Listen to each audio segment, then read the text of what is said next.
Welcome to Sunderland Talks. I'm Helen Edmonds, and today we're discussing cybersecurity and computer forensics with Colin Gray. Colin is a senior lecturer in computer forensics, and through his career has been involved with the reconstruction and forensic analysis of digital evidence, including mobile phones, computer hard drives, flash drives, floppy disks, digital cameras, CDs and DVDs.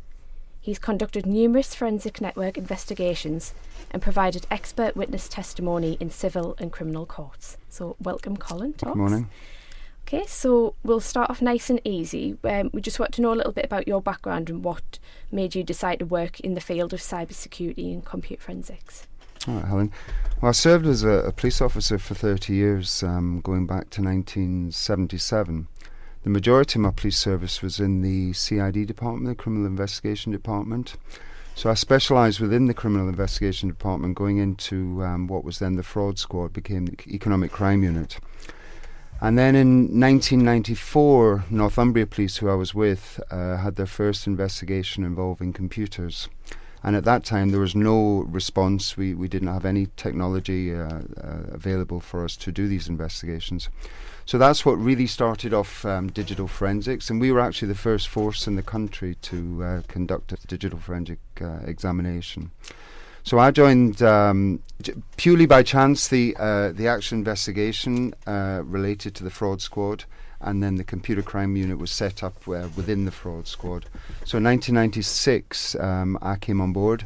And at the time, to be perfectly honest, if you'd asked me what Windows was, I wouldn't have known what Windows stood for. So I thought I was being naive to think I could avoid something that was going to have an impact on my work. So I went back to university and did some courses and things and got up to speed. And then subsequently, they set up what it was called then the Computer Crime Unit, and we started doing investigations mainly on computer devices rather than what you see now, the tablets and mobile phones and the smartphones, that sort of thing. So it was the early days of forensics.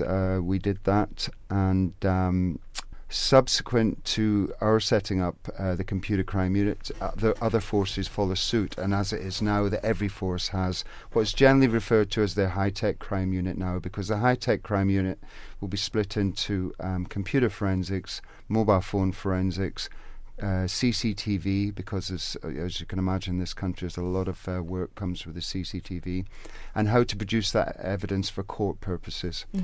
So I retired from the police in 2007, and since then I've done consultancy work. So I've done consultancy work for government departments, for corporate bodies. So if they have a civil investigation, may not be something that would go to the criminal court. They'd have a civil investigation, then I would conduct electronic device and then provide expert witness testimony for them. So I've been to court. I understand all the court processes. I understand what evidence is. I deal with how to produce evidence, and I've got a good knowledge base for that. I come from a practical background. I don't come from an academic background. I try to bring the expertise that I've achieved in industry and within the police and such like, and then teaching the students how to firstly understand how to use the software and the technical knowledge as to how to conduct a forensic analysis of digital devices, but then how to produce that in such a format that's acceptable in the corporate world or the legal world, and then acceptable to a stage where they would have to go to court with it. So in actual fact, the students have mock courts. We have mock court at the university here that the students use. I use that with the final year students, and then they'll go along to in this instance we went to Newcastle Crown Court, so they can actually see someone giving evidence and seeing how a trial operates, and how the legal prosecution and the defence and the judge and the jury and how they all sit and a court actually performs.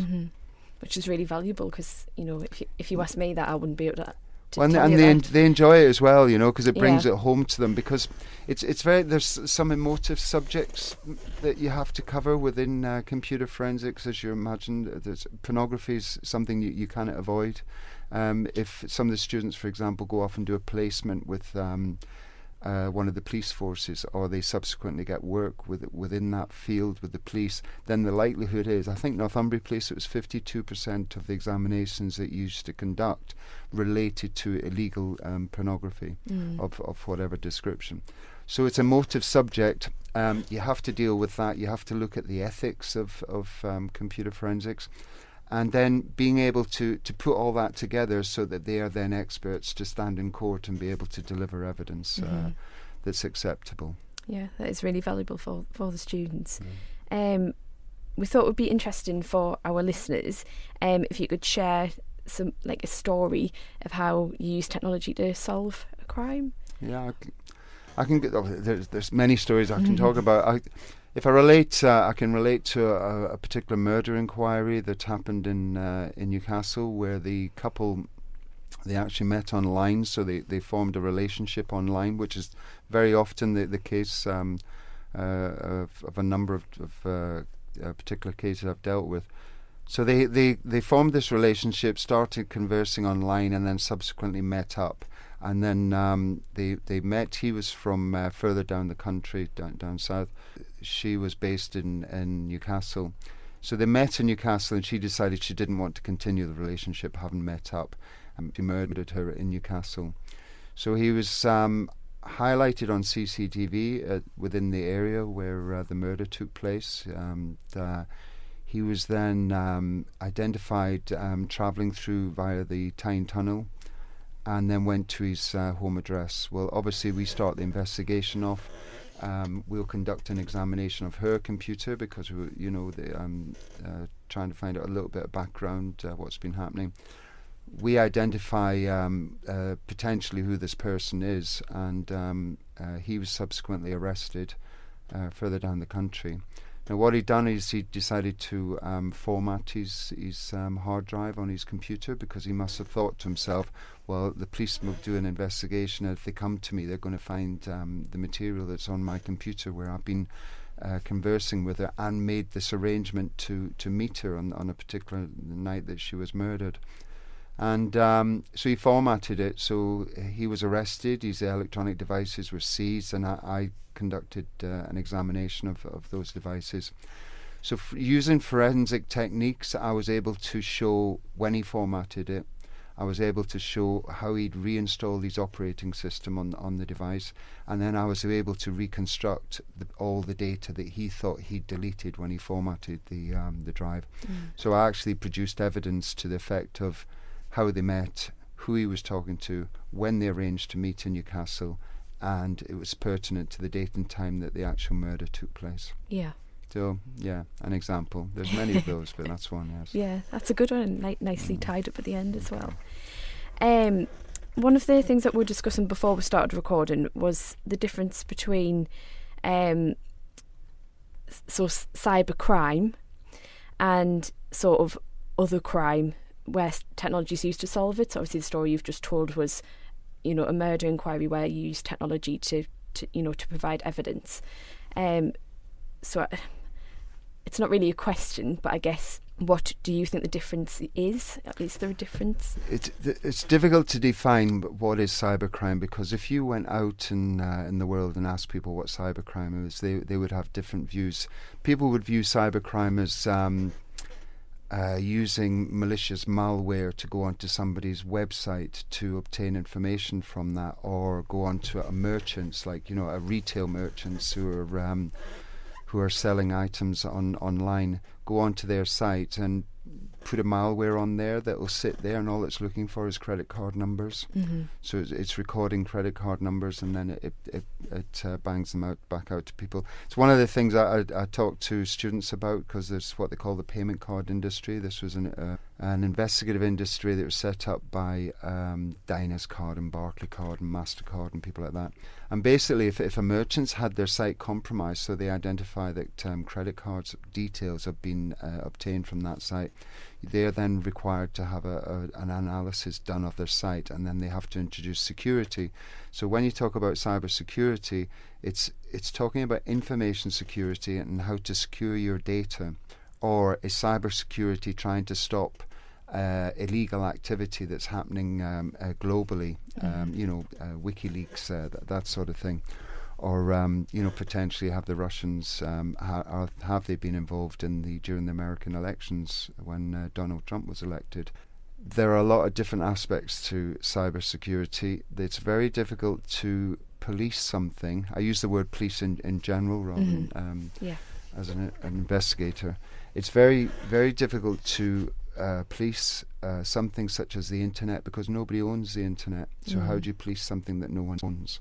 So you really got to look at how do you control internet service providers, or how do you obtain information from internet service providers? Now, if those providers are based in Russia or China, countries which don't offer themselves a sort of freedom of information, it's very difficult to investigate them. When we're talking about cybersecurity, you've got to consider the fact that it involves organised crime as well. So you've got organised criminals, say from Eastern European countries, that there are a lot of activity there. So they're constantly trying to come up with new ideas of how do they compromise someone's site, how do they compromise an individual's computer to get information from them, such as their bank account details, that sort of thing. Barclays Bank did an interesting, I don't know if you ever saw that, Helen, Barclays Bank did an interesting advert where they showed Facebook, and they showed a girl at her 21st birthday party, and she'd taken a photograph for the 21st and posted that online on Facebook. It then showed another photograph of her standing outside her front door. So what's that done for anyone wanting to try and profile somebody's details? It's firstly given them her date of birth. They've got her name. They've got her contact details within Facebook, and they've now got an address. So they've got date of birth, a name, and an address, all just from information that she's put on herself, quite innocently, put that onto Facebook. And there's an indication of, we can talk about social media sites and such, like how people have to be educated to be aware that something that goes on the internet is there. That's it. You're not getting it back. And it's like photographs that you think that people put, photographs onto social media sites.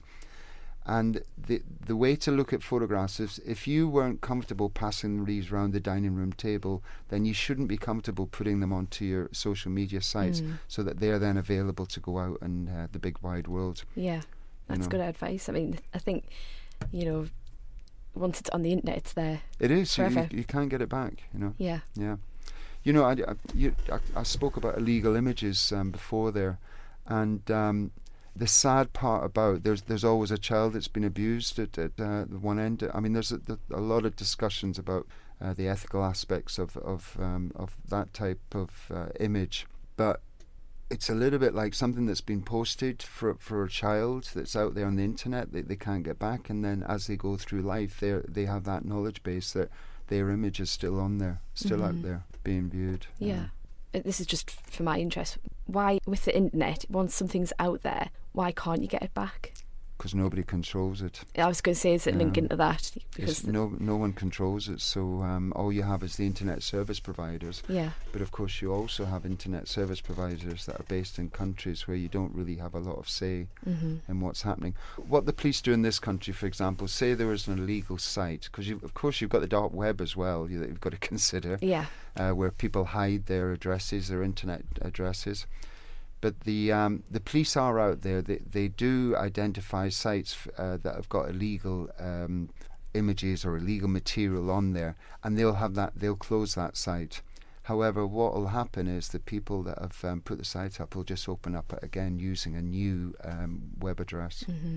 So it's a constant battle trying to, and they're using technology, they're using new techniques, they're using things like artificial intelligence, which companies are using now. Rolls-Royce, there was an interesting article from Rolls-Royce, they're using artificial intelligence, which is really about something that listens and learns. So it's electronically, it's listening and learning. And it improves on what the human can do, the human person can do as far as achieving better results. And Rolls-Royce, for example, use it where they use artificial intelligence to improve how their machines are operating and how they can improve that performance. So you can use that sort of artificial intelligence to improve the way you have investigative techniques. So how you identify irregularities that are happening on the internet and use the intelligence to learn and then go out and address those. And I talk to students about that as well. Yeah. Yeah. Oh, that's great. In the introduction about you at the start of the podcast, we were talking about all the different things that you've used for digital evidence, mobile phones, hard drives, flash drives. So from floppy disks to smartphones now, how has the rapid change in technology affected crime and crime prevention? 'Cause things have really sort of exploded in the past 5 years. I think, certainly our it phones has. are a lot Well, you've better got now. different types of crime now, haven't you? Yeah. Although a lot of the traditional crimes are just crimes that are committed using the computer as a tool to commit that crime, So it's still, similar types of crime like fraud and theft and that sort of thing. How does it affect us from an investigative perspective? Firstly, is there anybody that doesn't use some form of electronic device in their life? People have their lives on their mobile phones, So when you're doing investigation nowadays, you can glean a fantastic amount of information on what people are doing, but then you then have to consider the Data Protection Act and invading personal information. So you've got to be careful. And again, we do this during the course because there are aspects of what you can do from an investigation that are legal, and there's some things that aren't legal. Say, for example, you're doing a live forensic investigation, and you're accessing someone's internet webmail. Now, if you access and open their web email that they haven't received, that's an offence in law. So you have this Investigative Regulatory Powers Act, and again, students have to be aware for when they're going out there to do this within their field, their expertise. They have to be aware what they can and can't do. So going back to your original question, our lives revolve around digital technology now, so it's just a fact of life, and it's constantly evolving. Technology is constantly evolving, and very often with the forensic side, you're playing catch up because, say for example, you bring out a new iPhone. The forensic technology isn't there to read some of the data on the iPhone, so they have to invest time and create the forensic analysis capabilities to be able to go and investigate. There's different tools that you can use that are out there for both analysis of computers to analysis of smartphones and tablets, and which are basically phones, We use different software to do that. We discuss with the students, there's this aspect of what they call, because this kind of leads on from what you're talking about, Helen, where you have new technology, and I mentioned the sheer volume of data that you're having to deal with. So there's now something called e-disclosure. It's all called e-discovery in the United States, e-disclosure, where every law firm is aware of e-disclosure. And basically, e-disclosure is about taking a massive amount of data and being able to electronically reduce that data in size to make it more workable for an investigation. So there's also an e-disclosure aspect that we introduce. Well, I introduced to the students because I've done that in the corporate world as well. When I say I've done that, I mean I've worked on e-disclosure cases. Yeah. I wanted to talk a little bit about social media because that's a big thing at the moment. So it's sort of related to the previous question. So how has social media affected crime? So would you say it's easier or harder now to catch people if they've committed a crime? Yeah, or? I touched on social media before. Yeah. Is it easier? Depending on how people use the social media, it can be harder for us because you have things like encryption that you have to deal with, you know, compression of files. Some of the new apps that are coming out and what their capabilities are difficult to deal with. You've got apps such, I won't mention names or anything, but you've got apps, for example, that will destroy themselves 10 minutes after they've sent the message to the person. So if you consider something like, you know, I mentioned again before about education, you just consider schools, for example, and a problem with bullying, perhaps, then you've got an app that you cannot identify because 10 minutes after it's been sent to the person who's taken offence at that particular message, it destroys itself. So it's a problem. I mean, it's interesting to see the way that because social media within industry is a marketing tool, but you'll know, you know, it's a means by which you can get a message out there very quickly and get it to quite a broad areas of society. And then you look at how do people view how Donald Trump's using social media. It's interesting because he's the first president to do anything like that. And personally, I wonder whether he fires from the hip a little bit, but yeah, that's just a personal view on him. But it's what I'm really getting at is how he's using social media.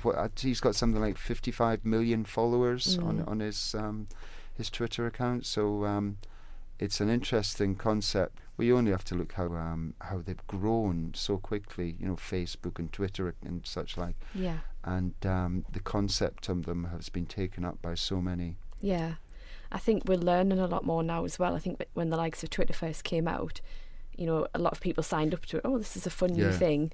And then we're learning now, you know, there's been different laws passed in the past few years about what you can and can't say on Twitter. Of course, yes. Similar platforms. And I think people are starting to go, oh, you know, I didn't realise that you couldn't say that, or, you know, actually, yes, if you wouldn't say that to somebody in person, why would you put it online? Absolutely. And there's a lot of that discussion about that. Yeah, and I think for some reason people seem to move away from the fact that we have legislation, we have laws in this country. I know, for example, Public Order Act, where you cannot put written material up that's going to incite someone, you know, that it's going to be offensive. So why do people think it's okay to do that on the internet? Yeah. It's, you know, perhaps not thinking it through. And you're right, I think people understand it a little bit more now. But there's been a bit of education put out there, and there's a lot of government sites that offer advice on being safe online and being, you know, not just to children, to adults as well. So absolutely. Yeah. What about data breaches? So there's been quite a few stories in the news lately about platforms having data breaches. So how worried should we be as users? You've got to keep your protection up to date. There's no doubt, because there are vulnerabilities out there. And again, I mentioned before about likes of organised crime, and they're out there pressing little buttons, trying to find vulnerabilities within a system. So a person should be aware of that's happening. You should also be aware of, you know, the government talks about, and sites talk about, these unusual phishing, you know, emails that you get, and sites that you go onto. It's very difficult. I could tell you of websites where you look at both together and you think, well, there's no real difference, but one's a false one, and all it is going to get your information, and one's the real one. So it's very, very difficult to say specifically. You've just got to be constantly wary and be aware that it's not completely safe. Yeah. You know, you've just got to accept that the internet's something that can be abused. So you just got to be careful. If in doubt, the easiest way is to, before you answer or go on something, just do a Google search and find out if there's anyone else had those questions about that particular site. Sort of step back and think about it before you act on something. I was reading a news story lately about the GCHQ opening their own Instagram account. I thought it was quite interesting. I don't know if you saw that. So I found it interesting because social media apps often grant the user access. The user has to grant access. Smartphone cameras and microphones by the user. So they, you know, Instagram often will say, can I have access to your microphone so you can record things? And so I just found it interesting that GCHQ had opened their own account. There might be method there. I don't honestly know. I haven't read about this. I Well, I wasn't think aware of that. what it seemed why they seemed to be doing it was because they were trying to encourage people to consider working for them. So I think they were trying to say, like, have a glimpse into our world to make it interesting. So yeah, I just thought it was quite an interesting story. So they were trying to say these are the benefits of working for our company. Obviously, they weren't going to give away all their secrets on Instagram, but it was just to give an outline of what they do. So with that in mind, what would you say the benefits are of working in cybersecurity and computer forensics? It is evolving. So there are a number of different areas, routes you can go down as far as work in this particular field, whether that be e-disclosure, whether it be forensics, whether it be cybersecurity, whether it be in building apps, for example, and introducing security within those apps, which are then going to go out with different organisations. Benefits, because are we not an IT world? It's a fact of life. There is not always the financial rewards that people think there may be within the forensic. There are a lot of very good positions out there. Yes, I got a reasonable financial reward, but I also worked in the UK and I worked abroad as well. So there's work. If people feel that they'd like to travel a little bit, there's the advantage of that, or they may in fact want to work abroad. Because the basis of IT and examinations and data recovery and the procedures that you use, the correct procedures that you used, they're recognised throughout the world. Yes, we work towards these, what they call the Association of Chief Police Officers good practice guidelines. We work towards those. But they're generally recognised throughout Europe, certainly in the US. So all these procedures, all these techniques and expertise that you're building up from a forensic perspective can be used anywhere. So it's something that can go with you, even as having a forensic background. So the students will learn the knowledge how to image, for example. They block the actual. There's no data written to the person's drive that they're imaging, so they take that image and then they do something with it. They analyze it or they reproduce it for a lawyer to examine, for example. That sort of expertise can be used in other aspects of life. Mm-hmm. If they went into networking or such like, yes, you can still use the basis of that expertise within that field. Yeah, so the benefits of that, it's a broad career. Definitely, an exciting career? I would think exciting. So, yeah. If you're, I mean, I'm getting older now, but I see just how when the students come in, just for like basics, like students' keyboard skills compared to mine, and it's just that's the way society's going, Mm-hmm. I'm not sure about when you think about chat and texting and messaging and the way that everything's abbreviated, how that helps with general grammar and things. But that's another matter. No, I would definitely say my keyboard skills came from MSN. Messenger. Yeah. That's definitely how my skills were made.